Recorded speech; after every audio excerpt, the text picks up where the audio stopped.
Welcome back to IT and Design 101 channel, where we break down technology and design fundamentals into simple, easy to understand concepts. If you're new here, don't forget to subscribe for more beginner-friendly tech insights. In this video, we'll be talking about an essential UX design concept, user flow. We'll use a simple daily activity as an example to help explain and make everything clear. Let's get started. A user flow is the path a user takes to complete a specific task on a website or an app. It maps out the steps a user follows from the moment they land on a web page to reaching their goal, such as finding product information, signing up for an account, or making a purchase.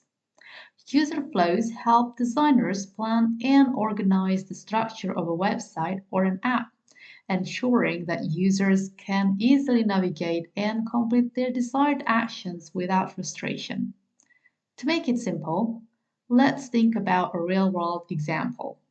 Going to a grocery store. Imagine you need to buy a loaf of bread. Your user flow starts when you walk into the store, grab a shopping basket, find the bread aisle, pick the bread, and then go to the checkout. Each step in this process is part of your flow and is designed to be as smooth as possible. The store layout is like the design of a website. It guides you through the journey just like using a well-designed online map to complete your goal efficiently to get from A to B.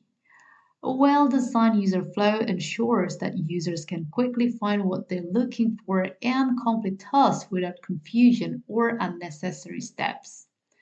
For example, on an online supermarket website, if users cannot easily find products or the checkout process is too complicated, they are more likely to abandon their carts. Remember, mapping out user flows from the first user touchpoint would help to understand how users will interact with a website or an app, ensuring a seamless customer experience leading to more conversion rate. Alrighty, that's an overview of user flows. And here's a question for you. What is your favorite design tool to create user flows? Please share your thoughts in the comments below. Thank you for watching. If you fancy, please subscribe to my channel and hit the notification bell to stay updated with more Design 101 content. And if you found this video helpful, please press like and share it on any social media you like. See you in my next video to learn more about the exciting world of digital design.